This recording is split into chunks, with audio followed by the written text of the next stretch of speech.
নমস্কার, আমি বিক্রম। অজানা ভৌতিক রহস্য চ্যানেলে আরও একটি নতুন এপিসোডে আপনাদের সবাইকে স্বাগত। আজ আমি আপনাদের সাথে একটি সত্য ভৌতিক ঘটনা শেয়ার করব। আশা করি গল্পটা খুবই ভালো লাগবে। এই রকম সত্য ভৌতিক ঘটনা শোনার জন্য অবশ্যই চ্যানেলটা সাবস্ক্রাইব করে দেবেন। তখন আমার বয়স 10 বছর। আমি বরাবর একটু ঘরকুটো টাইপের। আমার ছোট চাচা ছিল আমার সর্বক্ষণের সঙ্গী। সে ছিল খুব সাহসী আর বেপরোয়া। আর তার উপর তিনি গ্রামে থাকে, কিছুতেই ভয় পেত না সে। তখন ছিল ভাদ্র মাস, তাল পাকার মাস। একদিন রাত 4টার সময় চাচা গেল তাল কোড়াতে, কিন্তু সেদিন কপালে কোনো তালই ছিল না। কেউ তার আগে তা নিয়ে চলে গেছে। ভীষণ রাগে গজগজ করতে করতে সে বাড়ির দিকে রওনা দিল। তাল গাছটা ছিল ঠিক মন্দিরের পাশে। তার চারপাশে ছিল ঘন জঙ্গল। যখন সে রওনা দিল, হঠাৎ জঙ্গলের ভিতর থেকে কেউ একজন পরপর 3বার তার নাম ধরে ডাকলো। যেহেতু সে প্রচণ্ড সাহসী, সে সাড়া না দিয়েই বাড়ির দিকে চলে এলো।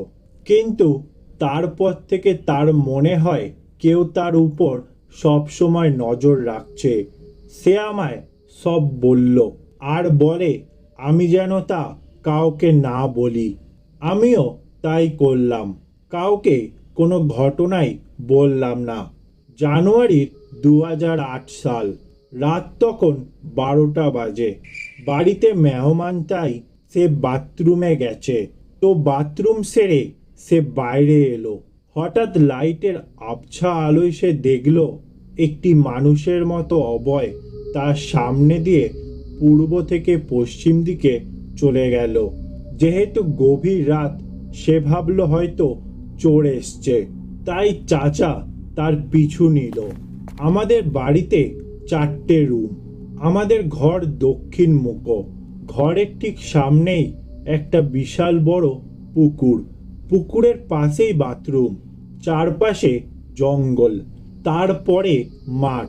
কাকু লোকটার পিছু পিছু ওই মাঠ পর্যন্ত গেল, কিন্তু লোকটাকে আর কোথাও দেখা গেল না। কাকা যেই বাড়ি মুখো হয়েছে, হঠাৎ সে শুনল জঙ্গলের ভিতর কে যেন কাশছে। এবার সে একটু ঘাবড়ে গেল। সে এবার ওই কাশির শব্দ অনুসরণ করে জঙ্গলের ভিতরে প্রবেশ করল। এবার সে শব্দ অনুসরণ করে জঙ্গলের আরো ভিতরে ঢুকল। সেই শব্দটার উৎসের কাছে যেতেই কে যেন তার গায়ে থু থু করে ছিটিয়ে দিল এবং ভয়ঙ্করভাবে হাসতে লাগলো। কাকু আর নিজেকে সামলাতে পারল না, দৌড় দিল এবং দরজার কাছে এসে জ্ঞান হারালো। আমরা ছুটে গিয়ে দেখি কাকু অজ্ঞান অবস্থায় পড়ে আছে। তার সারা দেহে থুতুর মতো কি যেন লেগে আছে। তাকে পরিষ্কার করে ঘরে নিয়ে আসা হয়। তার ঠিক 2 দিন পরই জ্ঞান ফেরে। জ্ঞান ফিরে সে সবাইকে ঘটনাটা খুলে বলল, কিন্তু আর কিছু করাই সম্ভব হলো না। কয়েকদিনের মধ্যে তার সারা গায়ে পচন ধরে এবং 15 দিনের মধ্যেই সে মারা যায়। কাকুর যেখানে কবর দেওয়া হয়েছে, এখনো লোকের মুখে শোনা যায় 12টা কি 1টা বাজলেই সেখানে কে যেন কাঁদে। আর প্রতি পূর্ণিমার রাতে জঙ্গলের ওই জায়গা থেকে বীভৎস চিৎকারের আওয়াজ পাওয়া যায়।